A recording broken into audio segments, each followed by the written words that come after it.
आज का वीडियो बहुत ही इम्पॉर्टेंट है और ख़ास है। आपको ज़रूर सुनना चाहिए और आपकी लाइफ में एक बहुत बड़ा बदलाव कर सकता है। तो जी हाँ दोस्तों, आज के इस वीडियो में मैं आपके साथ बात करने वाला हूँ कि लोगों को झूठ बोलना क्यों अच्छा लगता है और सच सुनना अच्छा नहीं लगता है। जहाँ सच होता है वो भागने लगते हैं। इसके पीछे क्या मनोविज्ञान है, क्या कारण है, तो आइए अच्छे से इसको समझ लेते हैं। तो जी हाँ दोस्तों, मैं Dilbag Singh, mental health counsellor, और आज की इस वीडियो में आप सभी का तहे दिल से हार्दिक स्वागत है, वेलकम है। क्या है ये झूठ और सच का मनोविज्ञान, कैसे ये काम करती है? तो देखिए, सीधे सीधे शब्दों में मैं आपको ये बता देना चाहता हूँ कि इसके पीछे छुपी हुई है हमारी ईगो, हमारा अहंकार। कि हम झूठ बोलते हैं अपने अहंकार को एक संतुष्टि देने के लिए, अपनी ईगो को सेटिस्फाई करने के लिए। और जैसे ही कोई सच बोल देता है और हमारे अहंकार को चोट लगती है और हम वहाँ से भाग खड़े होते हैं, हम उसको सुनना नहीं चाहते। कैसे ये काम करता है? देखिए, सबसे पहले तो एक मेरा खुद का ही अनुभव है, मैं वो आपके साथ एक्सप्लेन कर देता हूँ। कि जब मुझे पहली जॉब लगी किसी प्राइवेट स्कूल में, तो उस स्कूल में मेरी जो सैलरी थी वो थी 4500 रुपये, 4500 रुपये। लेकिन जब मुझे फ्रेंड सर्कल में पूछा जाता कि कितनी आपकी सैलरी है, या मेरे रिलेटिव्स में कुछ पूछा जाता, तो मैं उनको कम से कम 7, 8, 9 हज़ार, कईयों को 10 हज़ार, इस तरीके से उनको मैं बताता। लेकिन उसका एक मेन लॉजिक और बता देता हूँ। देखिए, वो स्कूल जो था मेरे से कम 20 किलोमीटर की दूरी पे था, और एक मेरे पास एक स्कूटी थी जिसकी एवरेज 40-45 थी। तो आप हिसाब लगा सकते हैं कि 1500-2000 रुपये तो मेरा वो तेल में ही निकल जाता। तो मेरे पास बचा क्या? मेरे पास बचे सिर्फ 2000 रुपये। तो उस टाइम पे तो मुझे ये पता नहीं था कि मैं लोगों को झूठ क्यों बोल रहा हूँ, कि मैं उनको क्यों ये 8-10 हज़ार रुपये बता रहा हूँ। लेकिन अगर आज मैं उसको जानूँ और आज उसको समझूँ, तो मैं स्पष्ट तरह से ये क्लियर हूँ कि वो जो मेरी थी वो एक ईगो थी। मुझे एक अच्छा लगता था, मेरी ईगो को सेटिस्फेक्शन मिलता था, एक संतुष्टि मिलता था।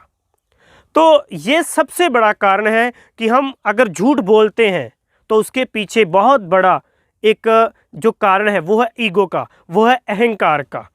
तो जो अभी सच की भी बात आपके साथ क्लियर कर देता हूँ कि सच, अगर हम अपने किसी दोस्त को सच बोलते हैं कि माय डियर आपकी एक गलती है, जैसे अगर हम बोलेंगे कि ये गलती है, तो ये अपने सच बोल रहे हो आप। अगर आप उसके इम्प्रूवमेंट के लिए बोल रहे हो, और वो ईगोइस्ट पर्सन है, उसके अंदर एक ईगो है और अहंकार है, और उसको पता नहीं है कि ये ईगो है, अहंकार है। लेकिन अगर आप ये बता रहे हो कि भाई साहब आपकी ना ये गलती है, तो आपको इम्प्रूव करने की ज़रूरत है, ऐसा सुनते ही आप सच बोल रहे हो, ऐसा सुनते ही वो आपसे वो रिश्ता नाता तोड़ सकता है। ये संभावनाएं हैं, टूट सकती है, आपकी दोस्ती मित्रता टूट सकती है, ये संभावनाएं हैं।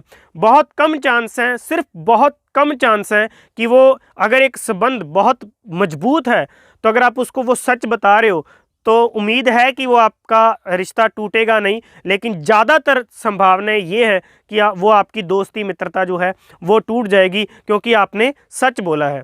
और अगर यहीं पे आप झूठ बोल देते हो, आप उसकी तारीफ़ कर देते हो, अगर तारीफ़ के पीछे भी यही छुपा हुआ है कि अगर आप उसकी कोई झूठी तारीफ़ कर देते हो कि वाह यू आर ग्रेट, ये वो, तो वो फूल जाएगा, उसकी ईगो हावी हो जाएगी, क्योंकि उसकी ईगो को संतुष्टि मिली है।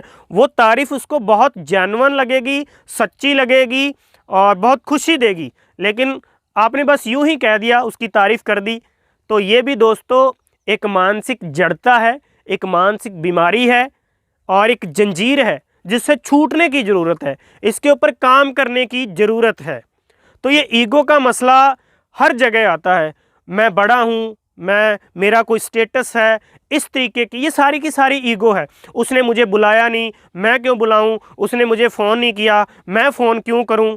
ये एक मानसिक बीमारी बन जाती है और रिश्तों में बिखराव आ जाता है। इस बात को आप कहीं भी लगा करके देख सकते हैं। तो जो साइकोलॉजिकल जो डिसऑर्डर बन जाते हैं गंदगी का या चेकिंग करने का, तो इसमें भी मैंने ऑब्जर्व किया है साइकोलॉजी में कि उसके पीछे भी ये 5 कारण हैं। जैसे पिछले वीडियोस में मैंने आप सभी को बताया हुआ है कि इन मानसिक बीमारियों के पीछे 5 बड़े कारण यही हैं कि काम, क्रोध, लोभ, मोह, अहंकार, ये जो 5 बीमारियां हैं, ये जो विकार माने जाते हैं, तो यही है।